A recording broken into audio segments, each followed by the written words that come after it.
એમાં બાબર સમાજ કહું તો એમનો હાથ અને જીભ, મારા તો પ્રકાશભાઈ મિત્ર છે, મને ખ્યાલ છે કે કેટલા સરસ રીતે એ લોકો સમાજમાં રહીને, એકબીજાના સમાજમાં સાથે રહીને અત્યાર સુધી અમે રહેતા આવ્યા છીએ.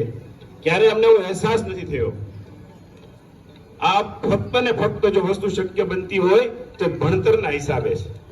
જ્યારે આવો સમાજ સંગઠિત થતો હોય ત્યારે હું દરેક મિત્રોને વિનંતી કરીશ કે સૌથી વધુ ભાર ભણતર ઉપર મૂકવામાં આવે. ભણેલા હશું ને કોઈ પણ કામ કરશું ચાલશે. મેં પણ ડિપ્લોમા ઇન મિકેનિકલ કરીને મંડપ સર્વિસ અને આ વ્યવસાય સ્વીકાર્યો.